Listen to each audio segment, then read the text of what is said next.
أما بعد فإن خير الحديث كتاب الله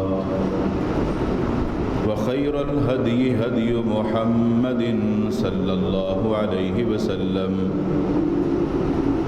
وشر الأمور محدثاتها وكل محدثة بدعة وكل بدعة ضلالة وكل ضلالة في النار من يطع الله ورسوله فقد رشد واهتدى ومن يعص الله ورسوله فقد ضل وغوى اللهم صل على محمد وعلى آل محمد كما صليت على إبراهيم وعلى آل إبراهيم إنك حميد مجيد اللهم بارك على محمد وعلى آل محمد كما باركت على إبراهيم وعلى آل إبراهيم إنك حميد مجيد رب اشرح لي صدري ويسر لي أمري واحلل عقدة من لساني يفقه قولي رب زدني علما سبحانك لا علم لنا إلا ما علمتنا إنك أنت العليم الحكيم أعوذ بالله السميع العليم من الشيطان الرجيم من همزه ونفخه ونفثه بسم الله الرحمن الرحيم ومن يبتغ غير الإسلام دينا فلن يقبل منه وهو في الآخرة من الخاسرين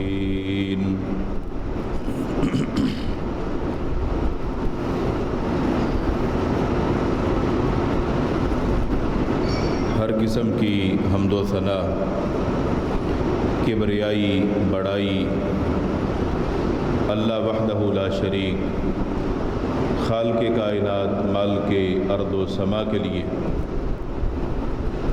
درود و سلام ہوں امام الانبیاء ہادی رہبر و رہنما احمد مجتبی جناب محمد الرسول اللہ صلی اللہ علیہ وآلہ وسلم کی ذات اقدس پر جن کو اللہ رب العالمین نے اس کائنات کے لیے رحمت للعالمین بنا کر مبعوث فرمایا۔ حضرات گرامی، اللہ تعالیٰ کا دین جو کہ دین اسلام ہے، یہ اس کا پسندیدہ دین ہے۔ ہر وہ شخص جو کلمہ پڑھتا ہے وہ پابند ہے اس چیز کا کہ اس کا ہر کام، اس کا ہر عمل اس دین کے عین مطابق ہوگا۔ گویا دین اسلام ایک دائرہ ہے، اس دائرے کے اندر رہ کر اس کو عمل کرنا ہے، اور دین میں کوئی بھی کام ایسا نہیں ہے جس کے کرنے سے بندے کو نقصان ہوتا ہو،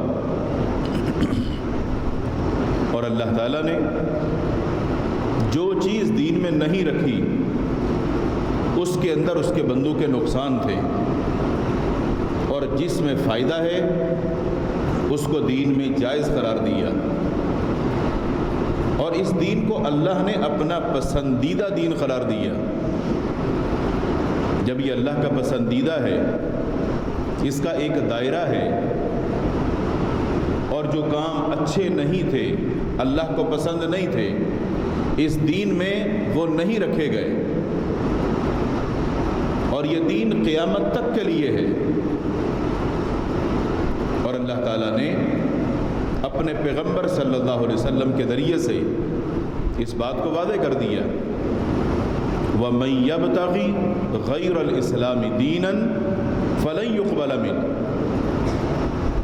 جو کوئی بھی شخص اس دین اسلام سے ہٹ کر کوئی اور طریقہ لے کر آئے گا، اپنا ذاتی عمل لے کر آئے گا جو ہمارے دین میں نہیں، وہ عمل ہمارے دین نے بتلایا ہی نہیں، اس بندے کا وہ عمل ہمارے دین کی تعلیمات کے مطابق نہیں، ہم اس کے اس عمل کو قبول نہیں کریں گے۔ بے شک وہ عمل کرنے والا یہ سوچتا رہے، اس عمل کرنے والے کو اپنے عمل پر اتنا یقین ہو کہ مجھے اس کا ثواب ملے گا، میں اچھا کر رہا ہوں، اس میں میرا فائدہ ہے، آخرت میں مجھے اس کا بدلہ ملے گا۔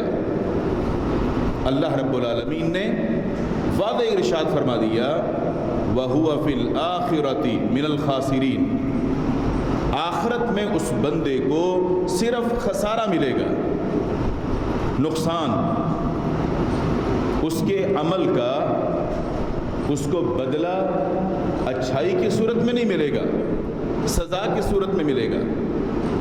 اس لیے جو ہمارا دین تھا، جس کو ہم نے پسند کیا، اس بندے نے اس دین کو چھوڑا، اس عمل کو چھوڑا، اس نے اپنی پسند کا عمل کیا، اپنی سوچ سے، اپنی پسند سے، اپنی خواہش کا اظہار کرتے ہوئے، گویا اس کو اللہ کا دین پسند نہیں آیا، اس کو اپنی خواہش پسند تھی، یہ اس کے مطابق عمل کرتا تھا، تو آخرت میں خسارہ تو ملے گا۔ خسارہ دو طرح کا ہے، ایک خسارہ یہ ہے، یہ بندہ دنیا میں جو محنت کرتا رہا، اس کی سوچ تھی کہ مجھے آخرت میں اس کا بدلہ ملے گا، تو اس کا بدلہ کچھ بھی نہیں ملے گا، یہ بھی خسارہ ہے۔ دوسرا خسارہ یہ ہے، اس نے اللہ کے پسندیدہ دین کو چھوڑ کر اپنے مرضی کے عمل کیے، یہ سزا کا مستحق پائے گا، اس کو اس کی سزا ملے گی کہ تو یہ بتا، جس دین کو اللہ نے پسند کیا اس میں کمی کیا تھی؟ جو دین اللہ نے بتایا اس میں کیا کمی تھی؟ اور تو اپنی سوچ سے کوئی عمل کرتا رہا، اپنی پسند سے، اپنی خواہش سے کوئی عمل کرتا رہا، تیری سوچ، تیری خواہش، اس کی کیا اہمیت ہے؟ بنانے والا، پیدا کرنے والا، سب کچھ عطا کرنے والا، اس دین اسلام کو ہمارے لیے بطور دین پسند کرنے والا اللہ تعالیٰ ہے، تو مرضی تو اللہ کی چلنی چاہیے۔ تو یہ بندہ کون ہوتا ہے جو اپنی مرضی چلا رہا ہے؟ تو یہ سزا کا مستحق پائے گا، اس لیے کہ اس کے سارے عمل اپنی مرضی کے تھے، اس کی مرضی کی تھی، کوئی اہمیت ہی نہیں ہے۔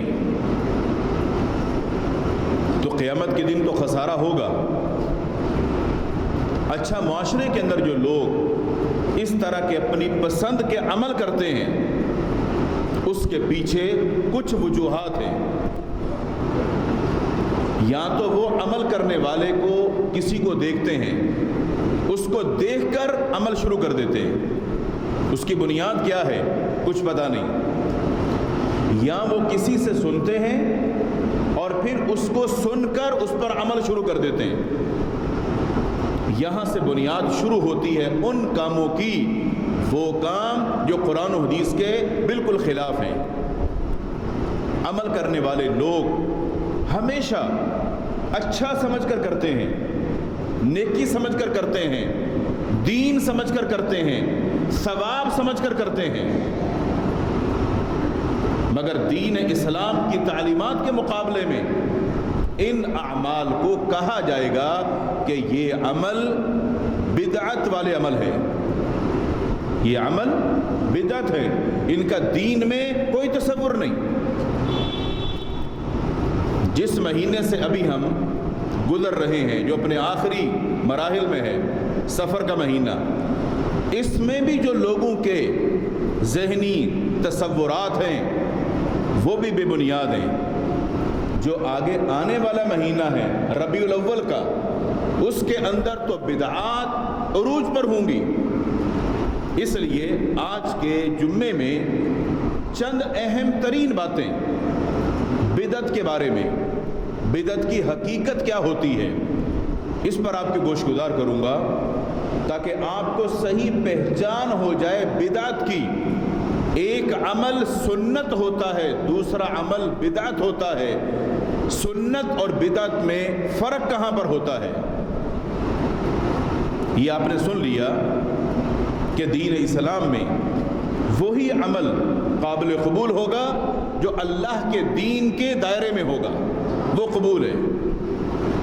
اگر وہ دائرے میں نہیں ہے تو اس بندے کی اپنی سوچ ہو سکتی ہے، کسی کی سوچ کتنی ہی اچھی کیوں نہ ہو، اس کی وہ سوچ دین نہیں بن سکتی۔ جہاں تک تعلق بدعت کے لغوی مفہوم کا ہے تو لغت میں اس کا معنی کسی ایسی چیز کی ایجاد ہے جس کی نظیر یا مثال پہلے موجود نہ ہو۔ کوئی نیا کام جس کی پہلے کوئی مثال نہ ہو، جس کی پہلے کوئی نظیر نہ ملتی ہو، اس عمل کو یا اس کام کو جو نیا ایجاد کیا گیا اس کو لغوی اعتبار سے بدعت کہا جاتا ہے۔ قرآن مجید فرقان حمید میں اس طرح کے الفاظ استعمال ہوئے ہیں۔ مثال کے طور پہ جو اللہ تعالیٰ کے نام ہیں، ان ناموں میں اللہ کا ایک نام ہے بدیع، البدیع۔ قرآن مجید کے اندر ذکر ہوا بدیع السماوات والارض۔ بدیع کا مطلب نئے سرے سے پیدا کرنے والا، نئے سرے سے پیدا کرنے والا۔ نئے سرے سے پیدا کیا اس نے آسمانوں کو بھی اور زمین کو بھی، تو بدیع کا مطلب نئے سرے سے پیدا کرنے والا، تخلیق کرنے والا، ایجاد کرنے والا۔ قرآن مجید فرقان حمید میں ایک جگہ پر رسول اکرم صلی اللہ علیہ وسلم کے بارے میں ان کلمات کا ذکر ملتا ہے کہ نبی صلی اللہ علیہ وسلم، یہ لوگ جو آپ کو نبی سن کر تعجب کر رہے کہ عرب کے معاشرے میں ایک یتیم گھرانے کے اندر اللہ نے ایک بندے کو پیدا کیا، اس کو نبوت عطا فرما دی، یہ عرب کے جو بڑے بڑے سردار اور رئیس اور وڈیرے ہیں یہ بڑا تعجب کر رہے ہیں۔ قل، آپ کہہ دیجئے، ما کنت بدعا من الرسل، آپ ان سے کہہ دیجئے کہ میں کوئی نیا نبی نہیں ہوں، میرے سے پہلے کئی سارے نبی آ چکے ہیں۔ تعجب تو پھر کرو کہ اس سے پہلے کوئی نبی آیا ہی نہیں تھا، میں کوئی انوکھا نبی ہوں؟ نہیں، مجھ سے پہلے کئی نبی آ چکے ہیں۔ یہاں پر بھی لفظ بدعن استعمال ہوا کہ میں کوئی نیا نہیں ہوں، یہ پرانا اللہ کا ایک سلسلہ ہے چلتا ہوا آ رہا انبیاء کا، رسول کا۔ اس نے ہر دور میں انبیاء اور رسول چنے ہیں، تو اس دور کے لیے مجھے بھی چن لیا، میں کوئی نیا تو نہیں ہوں۔ بدعت کا جو شرعی مفہوم ہے، شرعاً بدعت سے مراد ہر وہ کام جو عبادت سمجھ کر کیا جائے، ہر وہ کام جو عبادت سمجھ کر کیا جائے اور جسے اللہ نے شریعت قرار نہ دیا ہو۔ اللہ نے اس کام کو، اس عمل کو دین اور شریعت قرار نہیں دیا، مگر لوگ اس کام کو دین اور شریعت اور ثواب سمجھ کر کر رہے ہوں۔ یہ کرنا باعث اجر ہے، یہ کرنا باعث ثواب ہے، لوگ عمل کر رہے ہوں۔ آپ یوں سمجھ سکتے ہیں کہ جو کام اللہ نے کرنے کا حکم نہیں دیا، جس کام کے کرنے کا اللہ کے پیغمبر صلی اللہ علیہ وسلم نے حکم نہیں دیا، جس کام کو صحابہ اکرام نے نہیں کیا، وہ دین نہیں ہو سکتا۔ صحابہ اکرام رضوان اللہ علیہ مجمعین رسول اکرم صلی اللہ علیہ وسلم کے دور نبوت کے اندر اگر کوئی کام کر رہے ہیں، کوئی عمل کر رہے ہیں اور آپ کے علم میں ہے، تو صحابہ نے وہ کام کیا اور آپ نے اس پر خاموشی اختیار کی۔ وہ عمل صحابہ نے کیا اور آپ کی خاموشی، وہ بھی دین بن گیا۔ تو جس کام کے کرنے کا نہ اللہ نے حکم دیا، نہ رسول نے حکم دیا اور نہ صحابہ نے کیا، اس کام کو اگر کوئی شخص کرتا ہے دین سمجھ کر، ثواب سمجھ کر، نیکی سمجھ کر، عبادت سمجھ کر، تو یقین کر لیجئے وہ کام جب دین میں ہے ہی نہیں تو وہ نیکی کیسے ہو سکتا ہے؟ رسول اکرم صلی اللہ علیہ وسلم اپنے ہر خطبے کے اندر جو کلمات ارشاد فرمایا کرتے تھے، ان کلمات کے اندر یہ بھی ہوتا تھا کل محدثۃ بدعہ، کل محدثۃ بدعہ، ہر نئی ایجاد کی جانے والی چیز وہ بدعت ہے، ہر نئی ایجاد کی جانے والی چیز وہ بدعت ہے۔ لیکن یہاں نئی چیز جو ایجاد کی جا رہی ہے وہ کس سے متعلق ہے؟ وہ دین سے متعلق ہے، وہ دنیا سے متعلق نہیں ہے۔ یہاں بات دین کی ہو رہی ہے۔ دین سے مراد وہ کام، وہ عمل جو نیکی اور ثواب سمجھ کر کیا جا رہا ہے، اس سے مراد وہ ہو سکتا ہے، اور آپ نے اس کو بدعت قرار دیا۔ گویا کہ اس کو آپ یوں سمجھ سکتے ہیں کہ وہ کام جو نیا ایجاد کردہ ہو، دین اور شریعت میں نہ ہو، اس کو ہم بدعت سمجھیں گے۔ کیوں؟ اس کی بنیاد نہیں ہے، اس کا تعلق عبادات کے ساتھ ہو، لوگ اس کو عبادت سمجھ کر کر رہے ہوں، ثواب سمجھ کر کر رہے ہوں، دین سمجھ کر کر رہے ہوں، اس کی اصل نہیں ہے، اس کی بنیاد نہیں ہے، اس کی دلیل نہیں ہے، وہ عمل بدعت قرار پائے گا۔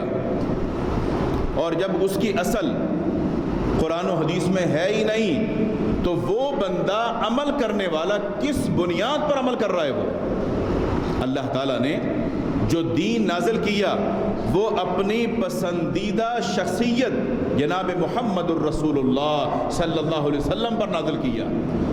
تو نبی کی ذات پر دین کو نازل کر کے نبی کو پابند کیا کہ یہ دین آپ نے آگے لوگوں تک پہنچانا ہے۔ تو یہ بندہ جو عمل کر رہا ہے، اس تک کس نے پہنچایا؟ اس کا یہ کام تو اللہ کے نبی سے ثابت نہیں ہے۔ تو اگر یہ عمل کرنے والا عمل کرنا چاہتا ہے تو اس کو عمل وہ کرنا ہے جو اللہ نے بتایا ہو یا اس کے رسول نے بتایا ہو، جس کی دلیل ہو اور جو ثابت ہو قرآن و حدیث سے، تاکہ اس کا یہ کام سنت بن جائے اور بدعت نہ بنے۔ پھر بدعت کی کچھ اقسام ہیں، ان میں سے ایک ہے حقیقی اور ایک ہے اضافی۔ حقیقی سے مراد وہ بدعت ہے جس پر کوئی شرعی دلیل دلالت نہ کرتی ہو۔ ہر وہ کام کرنے والا شخص جو کر رہا ہے اس کے عمل پر کوئی دلیل موجود نہیں ہے، نہ قرآن میں، نہ حدیث میں، اور نہ ہی اجماع، یعنی شریعت کے اندر پہلے وہ کام موجود تھا ہی نہیں، اس بندے کو کہیں سے سوچ آئی اور اس نے یہ کام کرنا شروع کر دیا، اور اس پر یہ اجر و ثواب کی نیت بھی رکھتا ہے کہ میں جو کر رہا ہوں مجھے ثواب ملے گا، اس پر مجھے دنیا اور آخرت میں فائدہ ملے گا۔ مثال کے طور پہ اس کو سمجھنے کے لیے آپ سمجھ سکتے ہیں، جو معاشرے میں پایا جاتا ہے، کسی کے ہاں اگر انتقال ہوتا ہے تو وہ لوگ اس میت کو بخشوانے کے لیے اس کا ختم دلواتے ہیں اور اس کے لیے چہلم کرتے ہیں، اس کی قبر کو پکا اور پختہ کرتے ہیں، یا اس کی قبر کے اوپر کوئی مزار یا گنبد بناتے ہیں۔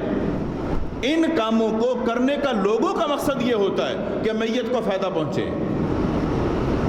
اس کے لیے ختم ہو گیا، اس کے لیے جو تیجا، دسواں، 40واں، یہ جتنی بھی رسم و رواج ہیں، کرنے والے کیوں کر رہے ہیں؟ ثواب سمجھ کرنا کہ میت کو ثواب ملے گا، جبکہ اس کی کوئی پیچھے دلیل موجود نہیں ہے، دین میں اس کی کوئی اصل ہے ہی نہیں، یہ لوگوں نے اپنی سوچ سے خود بنایا۔ اس کو کہا جاتا ہے بدعت اضافی، ایسا کام جو دین میں تھا ہی نہیں، لوگوں نے دین میں اضافہ کر کے اس کو ایجاد کر لیا۔ بات سمجھ آ رہی ہے؟ میں پوری کوشش کر رہا ہوں بالکل عام فہم انداز میں آپ کے ذہنوں میں یہ بات ڈال دوں۔ تو یہ جو رسم و رواج ہیں، اس کو رسم و رواج مت کہیں، حقیقت میں یہ بدعات ہیں، بدعات، یہ دین میں اضافہ ہے یہ، اور لوگ ان کو دین سمجھ کے کر رہے ہیں کہ اس سے جی مرنے والے کو ثواب ملے گا، اس کا مقام اونچا ہو جائے گا، اس کی بخشش ہو جائے گی، اس کے درجات بلند ہوں گے۔ اور دوسرا، جو لوگ یہ کر رہے ہیں وہ یہ سمجھتے ہیں ہمیں بھی ثواب ملے گا، جبکہ یہ کام دین ہے ہی نہیں، تو ثواب کہاں سے؟ اور دوسرا بدعت اضافی، اس سے مراد وہ بدعت ہے جس میں کسی دینی کام کی مماثلت یا مشابہت پائی جاتی ہو، مثال کے طور پہ اس کی اصل دین کے اندر موجود ہے مگر لوگ اس کو خاص کر لیتے ہیں، اس کو خاص کر کے اپنی مرضی سے کرتے ہیں، وہ بن جاتی ہے بدعت اضافی، بدعت حقیقی۔ مثال کے طور پہ نوافل عبادات کا ایک حصہ ہے، اور اس کے اندر اگر دیکھا جائے تو جیسے ہی اذان ہوتی ہے تو آپ نفل پڑھ سکتے ہیں کسی بھی نماز سے پہلے، اور نوافل کے لیے منع نہیں ہے۔ اذان ہو گئی، آپ مسجد میں آ گئے، آپ نفل پڑھ سکتے ہیں۔ اگر آپ مسجد میں آئے ہیں تو تحیت المسجد ہیں، 2 رکعتیں نفلی ہیں، آپ پڑھ سکتے ہیں۔ آپ نے وضو کیا، 2 رکعتیں ہیں تحیت المسجد، تحیت الوضو، آپ پڑھ سکتے ہیں، نفلی عبادت ہے۔ یہ جو نفلی عبادات ہے، اب کوئی بندہ نفلی عبادت کو خاص کرتا ہے کسی دن کے ساتھ کہ جی میں جمعرات کے دن اتنے نفل پڑھوں گا، میں جمعرات کے دن اتنے نفل پڑھوں گا۔ نفلی عبادت ثابت ہے، آپ کر سکتے ہیں، مگر اس نے جمعرات کے دن کو جو خاص کیا اس کی کوئی دلیل نہیں ہے۔ اگر آپ نے نفل پڑھنے ہیں تو آپ جمعرات کے دن کو خاص کیوں کر رہے ہیں؟ یہ جو آپ خاص کر رہے ہیں، یہ آپ کا دن کو خاص کرنا یہ بھی بدعت ہے۔ اس لیے اللہ کے نبی صلی اللہ علیہ وسلم نے ایسی کوئی تعلیم نہیں دی، اور اس پر آپ بہت ساری مثالیں اپنے ذہن سے سوچ بھی سکتے ہیں۔ جیسے مثال کے طور پہ جس معاشرے میں ہم رہتے ہیں، مہینوں کے اندر ایک مہینہ آتا ہے رجب کا مہینہ، اس کے اندر بھی لوگوں کا ایک ذہن پایا جاتا ہے خاص کر کے عبادت کرنے کے حوالے سے رجب کے 22 تاریخ کو نوافل ادا کرنا۔ نفلی نماز تو جائز ہے، مگر کوئی شخص کوئی دن خاص کر کے یا نوافل کی کوئی تعداد خاص کر کے اگر وہ اس عمل کو کرتا ہے تو اس بندے کا وہ عمل اللہ اور اس کے رسول کے بتلائے ہوئے طریقے کے مطابق نہیں ہے، لہذا اس کام کو، اس عمل کو بدعت قرار دیا جائے گا۔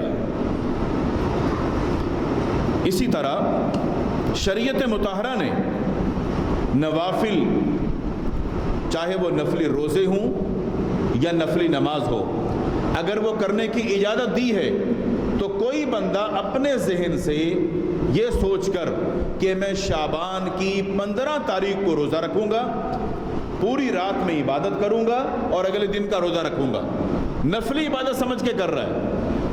اللہ کے رسول صلی اللہ علیہ وسلم نے کیوں کہ یہ کام نہیں کیا؟ یہ کام کرنے والا بندہ اپنی سوچ سے اس کو اچھا سمجھ کے کر رہا ہے، دین سمجھ کے کر رہا ہے، نیکی سمجھ کے کر رہا ہے، ثواب سمجھ کے کر رہا ہے، مگر اس کو اس کا اجر و ثواب اس لیے نہیں ملے گا، اس کی دلیل نہیں ہے، اس کی بنیاد نہیں ہے، اللہ کے رسول صلی اللہ علیہ وسلم سے یہ ثابت نہیں ہے۔ اور اس کے بارے میں اگر کچھ روایات کتب کے اندر ملتی بھی ہیں شعبان کی 15ویں تاریخ کے حوالے سے، تو وہ رسول اکرم صلی اللہ علیہ وسلم سے کیونکہ صحیح سند سے ثابت نہیں ہے، جو عمل ثابت نہ ہو اس پر عمل نہیں کیا جائے گا۔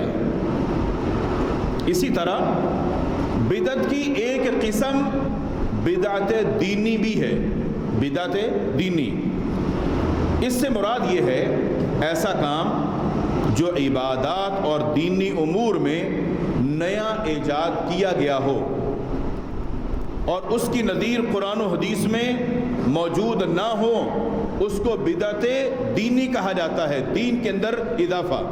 اس کی دوسری قسم ہے بدعت دنیاوی، دنیاوی بدعات۔ دنیاوی بدعات سے مراد دنیاوی نئی ایجادات جن کا تعلق دین کے ساتھ نہیں ہے، جس کا تعلق دنیا کے ساتھ ہے، اور دنیا کے ساتھ جن ایجادات کا تعلق ہے وہ لوگوں نے اگر کچھ ایجاد کیا ہے تو وہ دین سمجھ کر نہیں کیا، وہ ضروریات سمجھ کر کیا ہے۔ مثال کے طور پہ اس میں دور حاضر کے اندر بہت ساری چیزیں، چاہے وہ اسلحہ ہو، چاہے وہ میزائل ہوں، چاہے وہ جہاز ہوں، چاہے وہ ٹرینیں ہوں، یہ جتنی بھی آپ کو چیزیں نظر آئی ہیں یہ ساری دنیاوی ایجادات ہیں، اگر عربی اعتبار سے آپ دیکھیں گے تو یہ بدعتیں دنیاوی ہیں، دنیاوی ایجادات ہیں، ان کا دین سے تعلق نہیں ہے۔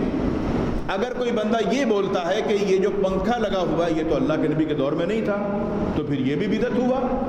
تو بھائی یہ بدعت تو ہے، یہ نئی ایجاد تو ہے، مگر یہ دین نہیں ہے۔ جو ہم بات کر رہے ہیں، ہم بات کر رہے ہیں دین کی، ہم دنیا کی بات نہیں کر رہے۔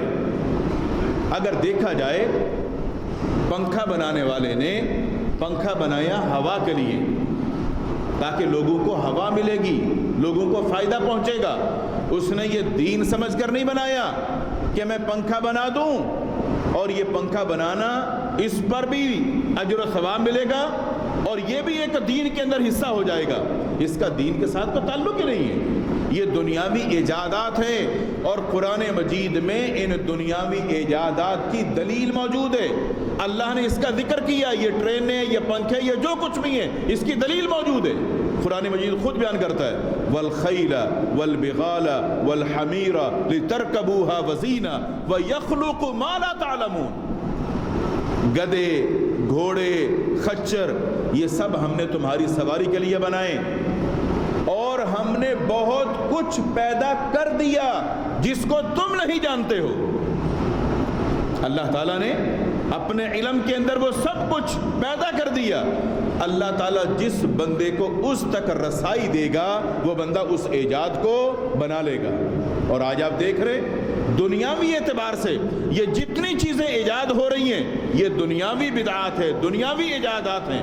اس کو بنانے والے کو آپ بدعتی نہیں کہہ سکتے کہ یہ دین میں اضافہ کر رہا ہے، یہ آپ کی ضروریات زندگی سے تعلق رکھتی ہیں۔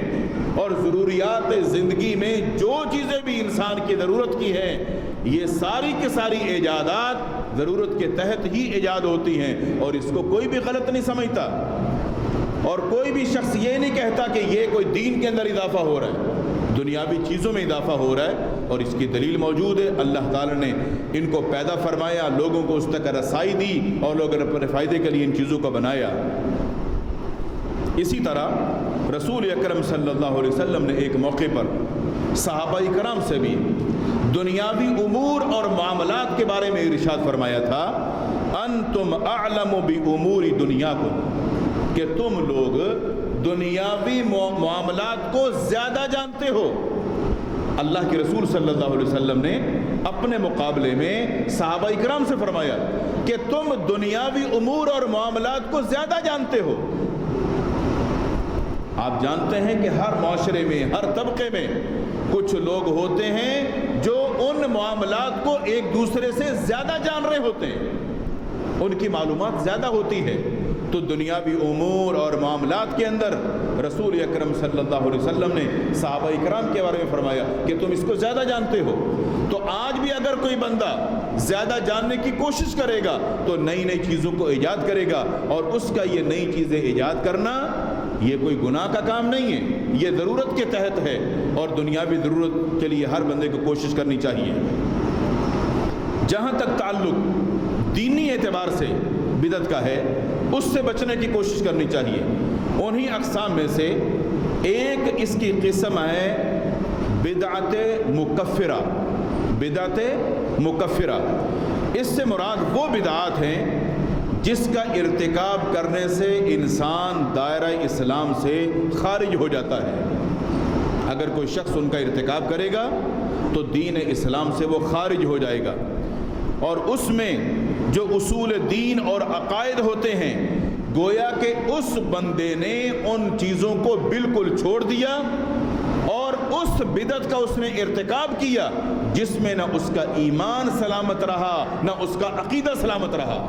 مثال کے طور پہ تقدیر کا انکار کرنا۔ تقدیر اللہ نے بنائی، اللہ نے کس کی تقدیر میں کیا لکھا کسی کو نہیں پتا۔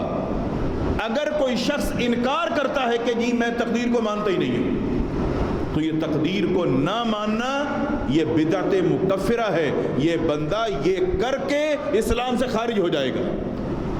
اس لیے کہ تقدیر کا معاملہ ایمان کی جزیات میں شامل ہے۔ جو ایمان لانے کی تعلیم ہے اس کے اندر اس کو ماننا بھی عین ایمان ہے۔ اگر کوئی اس کا انکار کرے گا تو یہ نئی سوچ، نیا ذہن معاشرے کے اندر پروان چڑھے گا، اور یہ بندہ ایک نئی سوچ معاشرے میں پیدا کر رہا ہے تو یہ گناہ کا مرتکب ہوگا۔ اور دوسری صفات باری تعالیٰ، اللہ تعالیٰ کی جو صفات ہیں قرآن مجید کے اندر ان کا ذکر بھی ہے، احادیث مبارکہ میں ان کا ذکر ہے۔ مثال کے طور پہ اللہ تعالیٰ کے ہاتھ کا ذکر، اللہ تعالیٰ کی آنکھوں کا ذکر، اللہ تعالیٰ کے پاؤں کا ذکر، یہ اللہ تعالیٰ کی صفات ہیں۔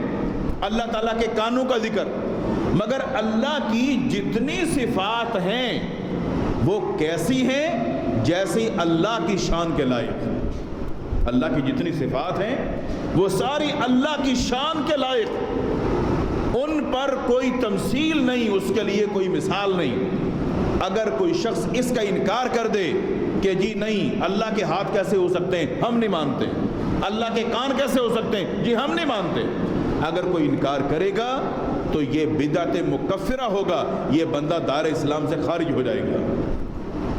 اسی طرح صحابہ کرام رضوان اللہ علیہ مجمعین، ان کی شان میں گستاخی کرنا، صحابہ کرام کو گالی دینا، صحابہ کرام پر تبرہ کرنا، موجودہ دور جس سے ہم گزر رہے ہیں، یہ علماء کرام کی جو شہادتیں ہو رہی ہیں، جو علماء کرام قربانیاں دے رہے ہیں، یہ صرف اس وجہ سے کہ وہ صحابہ کرام کی عظمت، ان کا مقام، اس کا احترام لوگوں کے سامنے وعدہ کر رہے ہیں، اور ان علماء کرام کو نشانہ بنایا جا رہا ہے۔ اور یہ کرنے والے لوگ بچ نہیں سکتے ہیں، نہ دنیا میں نہ آخرت میں، وہ اس کی سزا پائیں گے، مگر ان کا یہ جرم اس سے بھی بڑا ہو جائے گا۔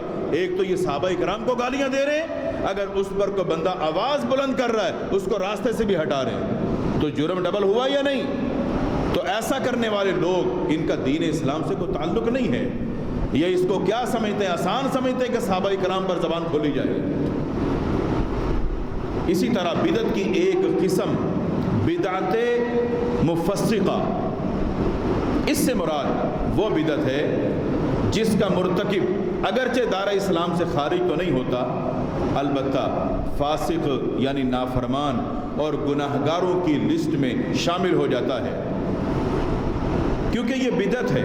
اس سے مراد، اس کی مثال دوں گا، جس طرح اذان سے پہلے صلاۃ و سلام پڑھنا، ہمارے ملک کے اندر آج سے 25-30 سال پہلے ایک بدعت ایجاد ہوئی تھی، اذان ہوتی ہے اور اس سے پہلے صلاۃ و سلام پڑھی جاتی ہے، اور کچھ جگہ پر بعد میں پڑھی جاتی ہے۔ یہ جو صلاۃ و سلام ہے، نہ یہ مکے میں آپ کو ملے گی نہ مدینہ کے اندر ملے گی، اسی دین پر ہو بہو عمل کرنے والے جو اہل حدیث ہیں ان کے ہاں بھی آپ کو نہیں ملے گی، اور جو اہل حدیثوں سے عقیدے میں کچھ قریب ہوں گے ان کے پاس بھی آپ کو نہیں ملے گی۔ ہاں، جو لوگ بالکل ہی پرلے درجے کے جاہل ہوں گے، جن کو اللہ اور اس کے رسول کا دین پسند نہیں آیا، انہوں نے اپنی اختراع کر کے اس کو ایجاد کیا، اذان سے پہلے یا بعد میں درود و سلام شروع کر دیا۔ یہ درود و سلام پڑھنا، یہ وہ محبت کا اظہار کر رہے ہیں، یہ دین میں نہیں ہے، مگر یہ گناہ کا کام ہے، اس لیے یہ وہ کام کر رہے ہیں جو اللہ کے پیغمبر نے نہیں کیا۔ اسی طرح کچھ لوگ جب وضو کرتے ہیں تو وضو کے دوران اپنی گردن کا مسح کرتے ہیں، ایسے گردن کا مسح کرتے ہیں، بازو دھوتے ہیں اس کے بعد گردن کا مسح کرتے ہیں، اللہ کے رسول صلی اللہ علیہ وسلم نے نہیں کیا۔ اور آج سارے لوگ اس مسئلے کو سن لیں، وضو کے دوران اگر آپ اپنے بازو کو دھونے کے بعد پھر یوں سر کا مسح کر کے ایسے ہاتھ پھیرتے ہیں، ایسے کر کے، یہ اللہ کے نبی صلی اللہ علیہ وسلم نے نہیں کیا۔ اگر کوئی بندہ ایسا کرتا ہے تو وہ کام کر رہا ہے جو اللہ کے پیغمبر نے نہیں کیا۔ وضو کے اندر سر کا مسح ہے، گردن کا مسح نہیں ہے، یہ آپ نے ایک بدعت کا اضافہ کیا، اپنی پسند کا آپ عمل کر رہے ہیں۔ آپ نے عمل کون سا کرنا ہے؟ جو اللہ کے پیغمبر نے کیا ہے۔ اسی طرح موجودہ معاشرے میں لوگوں کا میلاد منعقد کرنا، آئے دن محلے کے اندر جی وہ فلاں گھر میں میلاد ہو رہی ہے، مرد تو خیر نہیں جاتے ہیں، عورتوں کے اندر بڑی بیماری ہے، لیکن یہاں جتنے بھی مرد بیٹھے ہوئے ہیں سب کے گھروں میں خواتین تو ہے نا، ان کو سمجھائیں یہ جو میلاد کے نام پہ بے دینی معاشرے کے اندر پھیل رہی ہے، یہ دراصل بدعت کو فروغ دیا جا رہا ہے۔ کہ آپ اس چیز کو نہیں سمجھتے کیا یہ اللہ کے نبی صلی اللہ علیہ وسلم کے ساتھ محبت کا اظہار ہے؟ نہیں، آپ شیطان کو خوش کر رہے ہیں، بے دینی کو پھیلا رہے ہیں، کس سے کہانیوں کو فروغ دے رہے ہیں۔ یہ دین تھوڑی ہے، یہ وہ کام ہے جس کے کرنے سے بندہ بدعت کا مرتکب ہونے کے ساتھ ساتھ گناہگار ہو رہا ہے، فاسق ہو رہا ہے۔ اس بندے کو سچی توبہ کرنی چاہیے۔ اسی طرح ایک قسم بدعت کی بدعت فعلی بھی ہے، وہ کام جو رسول اکرم صلی اللہ علیہ وسلم نے نہیں کیا وہ بندہ کر رہا ہے۔ مثال کے طور پہ عید کی اذان نہیں ہوتی، عید کی اذان نہیں ہوتی، اگر کوئی بندہ اذان دے رہا ہے تو یہ بدعت فعلی، ایسا عمل، ایسا فعل کہ جو اللہ کے پیغمبر نے نہیں کیا مگر یہ بندہ کر رہا ہے، تو اس کی بھی شریعت میں یاد نہیں ہے۔ اور اسی طرح معاشرے کے اندر ہم دیکھتے ہیں کئی سارے کام جن کو لوگوں نے نیکی سمجھ کر یا ثواب سمجھ کر شروع کیا ہوا ہے، اگر اس کی آپ اصل دیکھیں گے تو قرآن و حدیث میں نہیں ملے گی۔ ان میں سے ایک کام جو بہت زیادہ عام ہے معاشرے کے اندر، فرض نماز پڑھ کے جیسے ہی سلام پھیرتے ہیں، سلام پھیرنے کے بعد لوگ اپنے ہاتھ کو ایسے سر پہ رکھتے ہیں، ایسے میری طرف دیکھیں، ایسے رکھتے ہیں اور پھر کچھ پڑھتے ہیں۔ سلام پھیرا، ہاتھ یہاں رکھا اور پھر کچھ پڑھا۔ اللہ کے رسول صلی اللہ علیہ وسلم سے ایسا کوئی عمل نہیں ملتا کہ سلام پھیرنے کے بعد اپنے ہاتھ کو سر پہ رکھا ہو اور کچھ پڑھا ہو۔